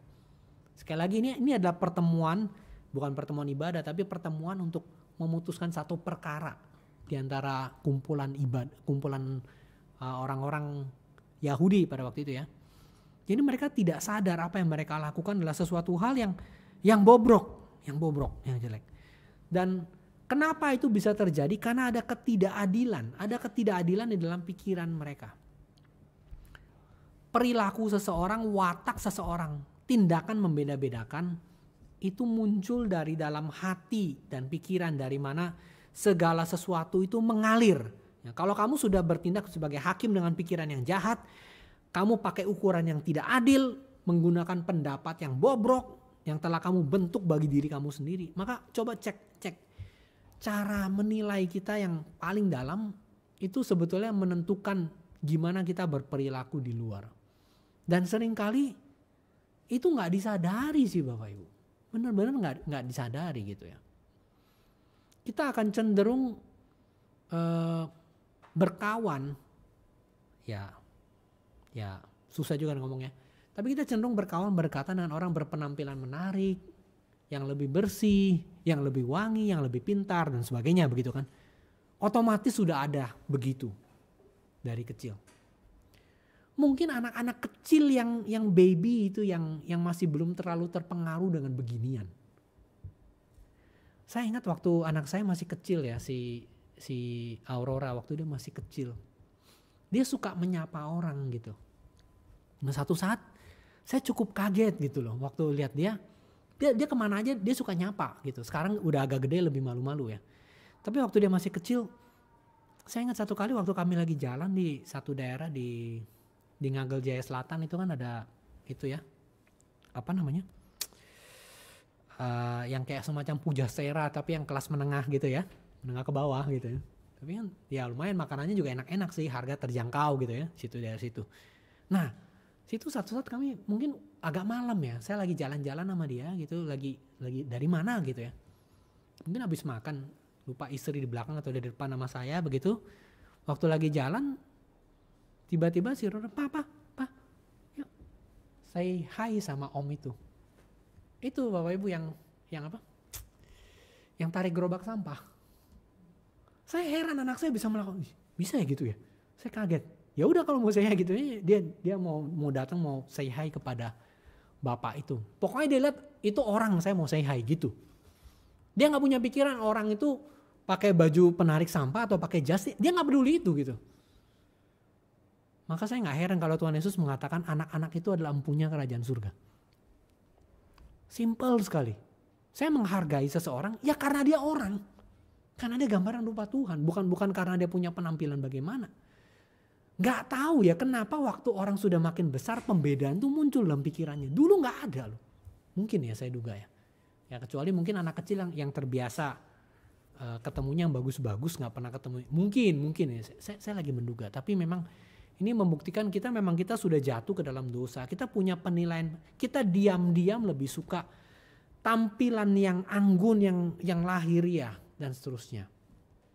Saya sendiri, ya sorry ya, kadang-kadang kami sebagai hamba Tuhan kan suruh ngomong ya. Itu kamu dasinya miring, pakai jas. Kalau pengen khotbah jangan pakai kaos. Betul juga sih ya, betul itu nggak salah begitu kan. Jadi kamu dianggap public figure, kamu pakaianmu jangan sembarangan dan seterusnya. Itu betul. Tapi saya khawatir ya kalimat-kalimat semacam itu membuat kita jadi menilai orang. Oh kalau kamu gak pakai begitu saya mau hargai. Di sisi lain ya memang itu. Kalau orang tidak menghargai dirinya sendiri, siapa yang mau menghargai dia dan apa yang dia katakan? Oke, karena itu saya harus pakai ini. Saya pernah ceritakan dalam satu kesempatan lain dan saya ceritakan lagi Bapak Ibu. Satu saat saya mau pelayanan ke salah satu cabang GRI kita di luar kota dan harus naik pesawat terbang. Lalu kan saya kan paling males tuh yang namanya kalau bawa Kan karena kita mau menyampaikan firman mau nggak mau harus bawa jas. Itu agak merepotkan sih. Bawa batik paling gampang. Tapi karena harus khotbah di atas mimbar harus pakai jas. Jas itu tidak bisa bisa sih sebetulnya kalau mau digantung pakai gantungan yang ada itunya ya, ada resleting itu ya. Bawa. Repot. Jadi bagaimana? Saya ke bandara saya pakai jas lah. Kan begitu. Saya ingat waktu itu kayaknya saya sudah masuk agak terakhir waktu mau check in. Itu beberapa kali terjadi. Bapak Ibu tahu, saya dapat kursi yang lumayan loh. Kursi dekat jendela darurat.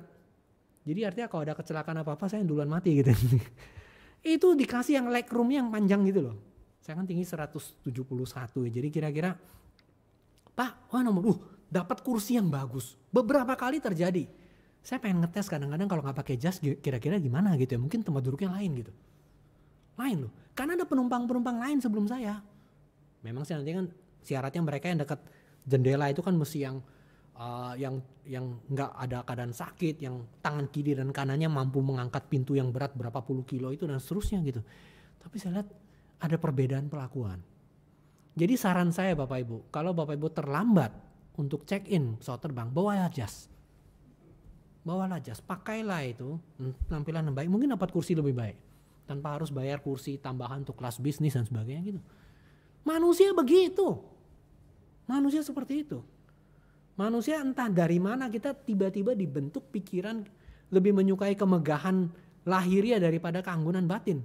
Padahal Tuhan lebih berkenan atas hal-hal yang tidak kelihatan daripada yang kelihatan. Kita tidak. Kita lebih suka hal yang kelihatan daripada yang tidak kelihatan. Satu saat saya nonton film Little House on the Prairie. Itu banyak cerita soal diskriminasi sosial juga. Satu saat yang ada beberapa kali kisah tentang kisah orang kulit hitam. Ada satu anak buta kulit hitam. Lalu dia ngomong sama bapak kulit hitam yang lebih senior. Dia ngomong begini, Pak, Miss itu siapa sih? Oh, Miss itu orang terpandang di kota kita.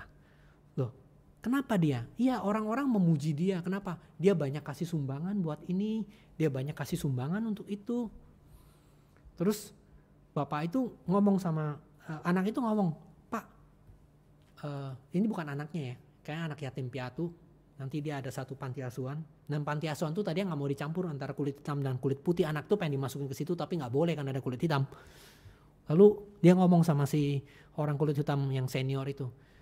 Tapi kenapa Miss itu yang katanya baik di masyarakat itu, suka nyumbang sana nyumbang sini, kenapa dia nggak suka sama saya? Dia anak buta. Lalu si bapak itu ngomong, ya itu karena warna kulit kita berbeda nak. Apa salahnya warna kulitnya? Ya kita warnanya lain dengan mereka. Kita warna hitam, mereka warna putih. Oh begitu ya. Tapi anak itu ngomong kurang lebih satu kalimat begini. Bagi saya sih gak ada bedanya Pak. Karena saya gak bisa lihat apa-apa. Saya cuma tahu ada orang baik dan ada orang yang jahat gitu aja. Kira-kira. Kadang-kadang ya Bapak Ibu mungkin lebih baik kita jadi orang buta. Waktu kita gak bisa ngelihat orang jadi kita gak bisa nilai gitu. Karena begitu buka mata ya itu kayak juri itu ya. Tiba-tiba penilaian jadi berubah. Begitu tutup mata semua jadi indah gitu. Bisa ngelihat orang, menilai orang dari hatinya bukan dari penampilannya gitu ya. Kena corona juga gak jelek-jelek amat tuh Bapak Ibu. Sorry ya bukannya saya menghina. Tapi kan kalau kena corona kan gak bisa cium kan.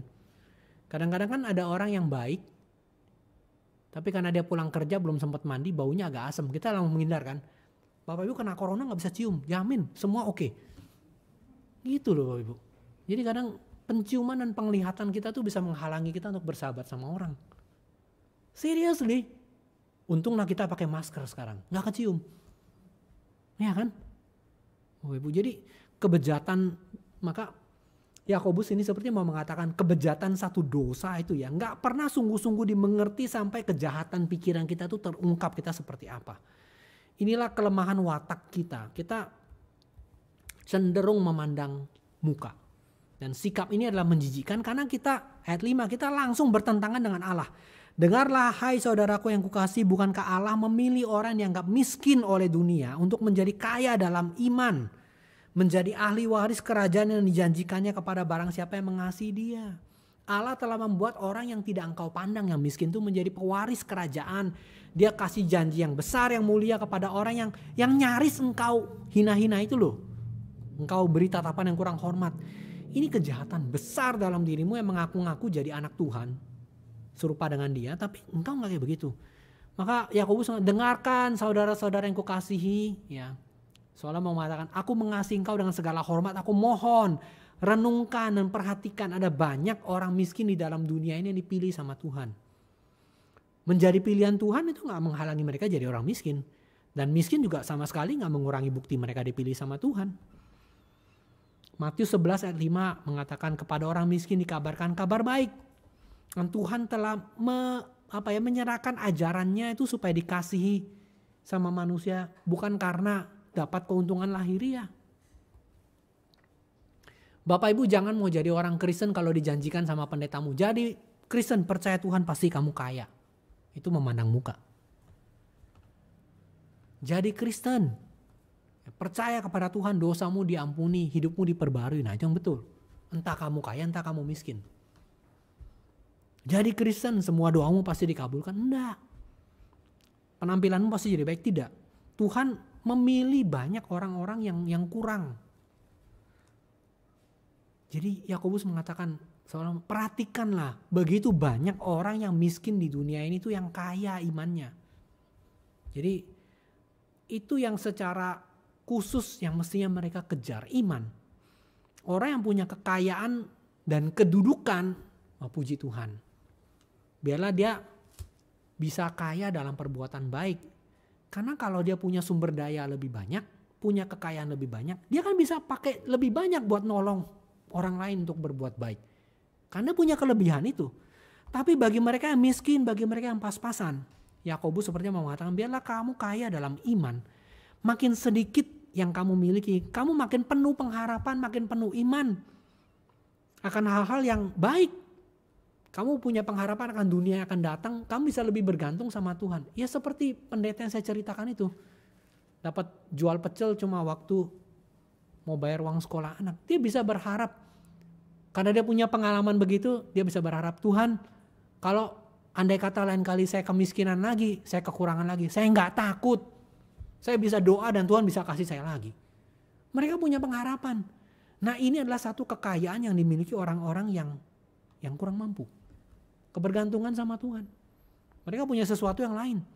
Tapi bagi orang-orang yang kaya, wah itu juga merupakan satu keuntungan. Kenapa? Mereka bisa dipakai untuk menolong orang lain yang berkekurangan. Jadi dua-duanya ada dalam gereja, bukan kita tinggikan satu, rendahkan yang lain.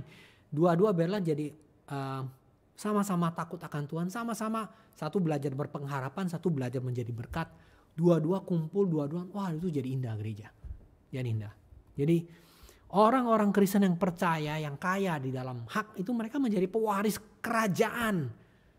Jadi orang yang Kristen yang percaya, yang miskin sekalipun itu kaya dalam hak mereka. Mereka jadi pewaris kerajaan. Sekalipun mungkin harta mereka sangat sedikit, mereka miskin. Mereka pewaris kerajaan.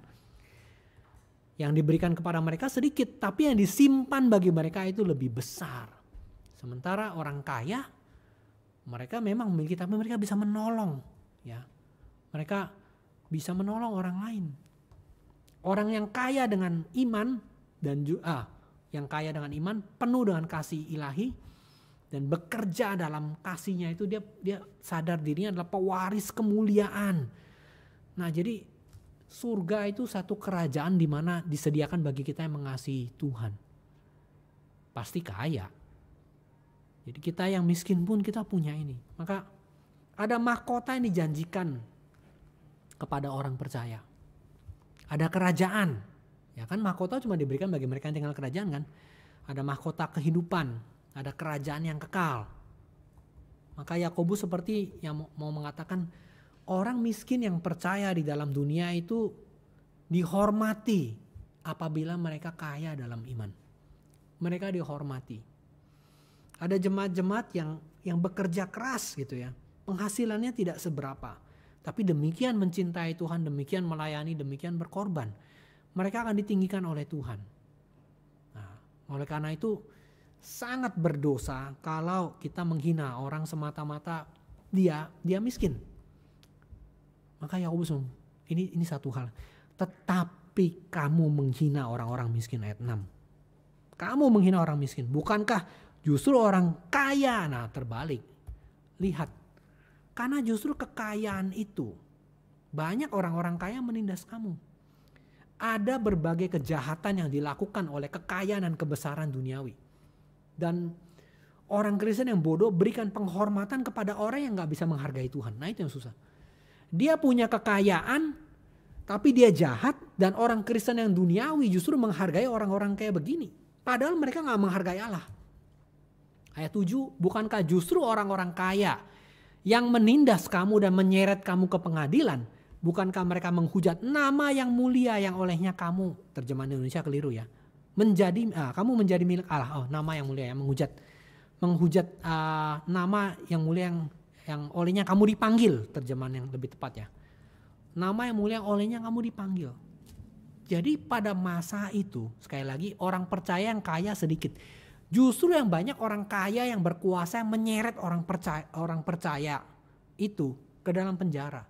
Jadi Yakobus pengen ngomong, kamu gak sadar ya, waktu konteks kamu sekarang ini justru lebih banyak orang kaya yang jahat.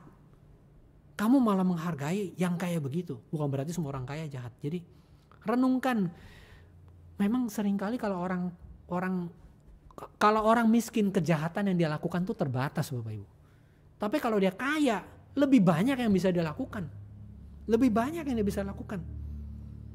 Penganiayaan, penghujatan, dia lebih berani, dia lebih sombong, dia lebih berkemampuan. Malapetaka yang lebih banyak dialami dan celaan terhadap iman kamu, Yakobus mengatakan, itu justru oleh orang-orang kaya yang berkuasa, yang berkedudukan, tapi yang tidak percaya Tuhan. Dan itu membuat kamu dosanya menjadi luar biasa bodoh. Kamu mendukung apa yang justru menghancurkan kamu, menjatuhkan kamu, dan kamu menghancurkan apa yang engkau bangun. Kamu mempermalukan nama yang mulia yang olehnya kamu dipanggil. Nama Kristus, nama yang mulia, yang mencerminkan kemuliaan bagi mereka yang memegangnya. Maka Yakobus mau mengatakan, kalau kamu sebut diri Kristen, kamu Kristus kecil, ada nama Kristus di dalam dirimu. Ingatlah orang-orang kaya yang duniawi itu yang kamu hormati, termasuk juga orang berpenampilan kaya yang kamu hormati. Itulah yang sering mencela nama itu. Tidaklah seharusnya seorang yang percaya, yang punya nama yang mulia itu memperlakukan orang percaya lain yang juga punya nama yang mulia itu dengan cara yang tidak benar, semata-mata karena penampilannya. Yang kiranya Tuhan menolong kita, bukan berjuang jadi orang miskin atau berjuang menjadi orang kaya, tapi berjuang menjadi orang yang takut akan Tuhan, yang menghargai mereka yang percaya, dan juga kita tidak memandang muka. Ya, mari kita berdoa. Bapa dalam surga, kami tidak tahu kami memiliki sikap memandang muka dari mana. Tapi kami tahu bahwa sedikit banyak itu ada di dalam diri kami. Mungkin karena masa lalu kami dihina. Akibatnya kami berjuang naik ke atas. Lalu waktu kami di posisi atas, kami mulai menghina mereka yang lemah juga. Karena kami tahu itu posisi yang memalukan barangkali menurut pandangan dunia. Tapi Tuhan tidak menilai orang berdasarkan penampilan. Tuhan menilai kami berdasarkan takut akan Tuhan dan iman. Tuhan tolong kami demikian. Dan tolong kami sebagai jemaat Tuhan juga bisa membedakan mana yang betul-betul harus dihina dan mana yang harus dihargai. Biarlah kami boleh berlaku dengan adil satu dengan yang lain, bukan karena penampilan, tapi karena cinta Tuhan menguasai kami. Kami bersyukur, kami serahkan diri kami dalam tangan Tuhan. Dalam nama Tuhan Yesus yang tidak memandang muka, yang mengasihi semua orang, khususnya mereka yang lemah, yang miskin, yang cacat, yang terlantar. Kami berdoa. Amin. Bapak Ibu sekalian, mari kita bangkit berdiri dan bersama dengan semua orang percaya kita menyatakan pengakuan iman kita, pengakuan iman rasuli. Demikian.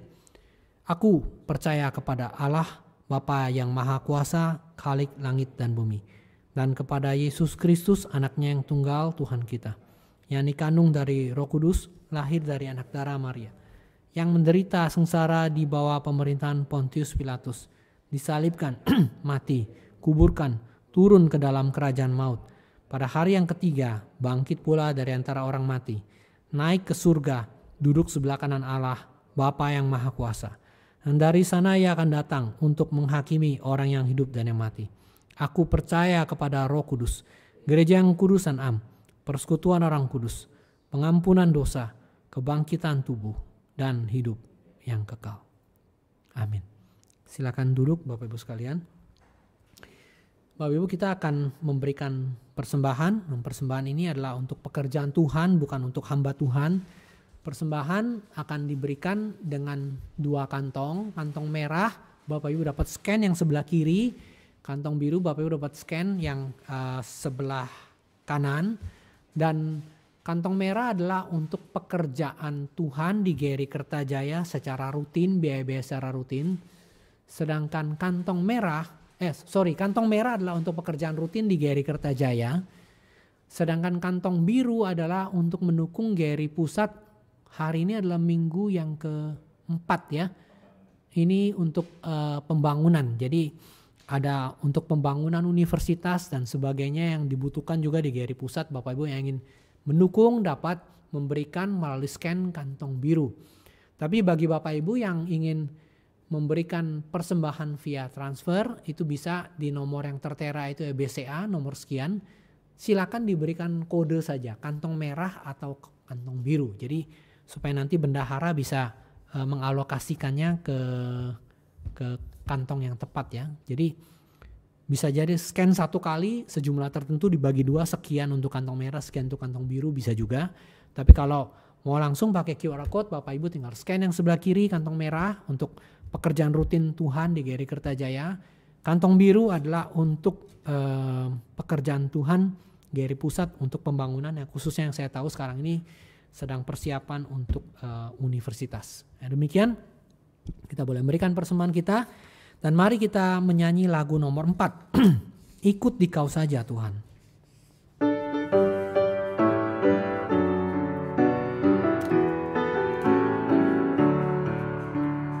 Ikut di Kau saja Tuhan, jalan damai bagiku. Aku selamat dan sentosa hanya oleh darah-Mu. Aku ingin ikuti Kau dan mengabdi padamu. Dalam Dikau juru selamat, bahagia penuh.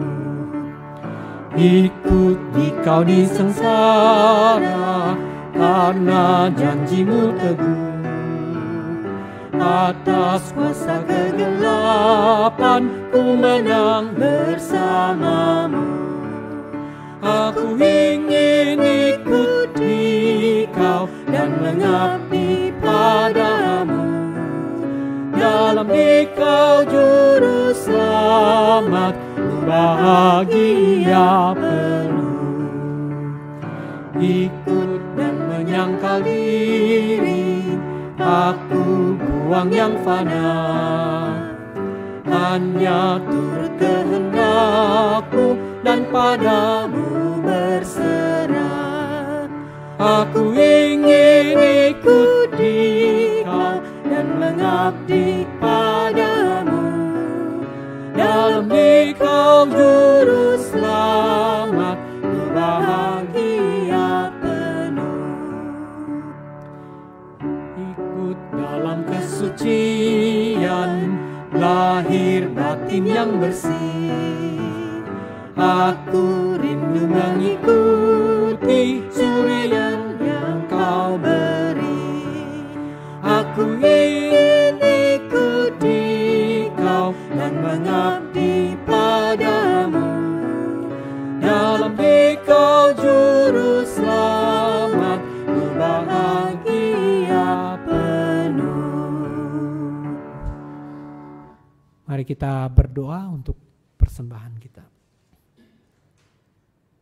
Tuhan, seperti lagu ini kami rindu mengikuti Tuhan karena ada jalan yang damai bagi kami di dalam kesengsaraan, dalam penyangkalan diri, di dalam kesucian. Tuhan menyelamatkan kami atas kuasa kegelapan, menolong kami mengikuti kehendak Tuhan, mengikuti teladan yang Tuhan berikan pada kami.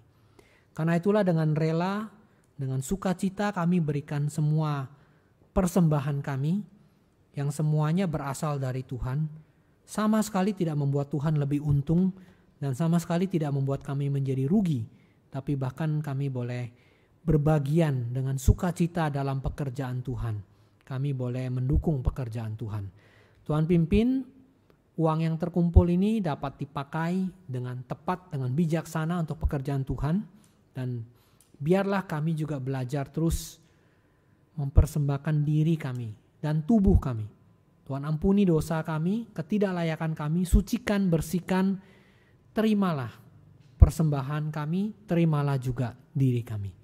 Kami bersyukur, kami berdoa di dalam nama Tuhan kami, Yesus Kristus. Amin.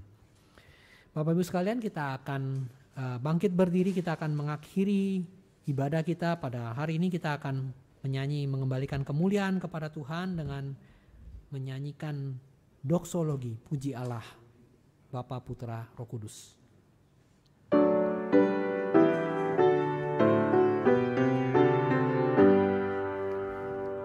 Puji Allah, Bapa, Putra, puji Allah, Roh Kudus, ketiganya yang esa.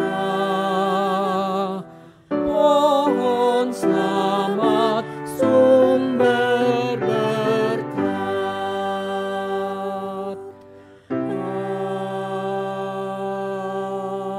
Amin. Tuhan memberkati kita dan melindungi kita.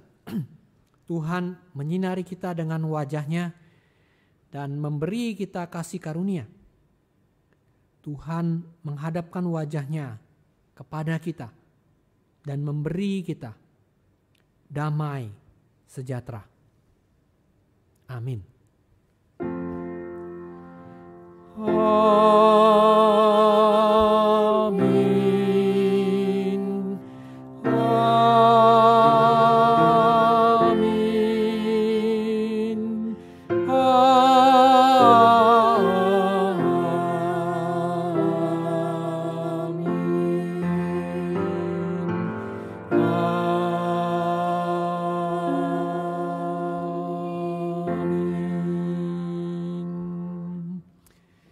Silakan duduk, doa teduh Bapak Ibu sekalian, ibadah kita selesai dan sampai kita bertemu kembali dalam ibadah kita minggu depan.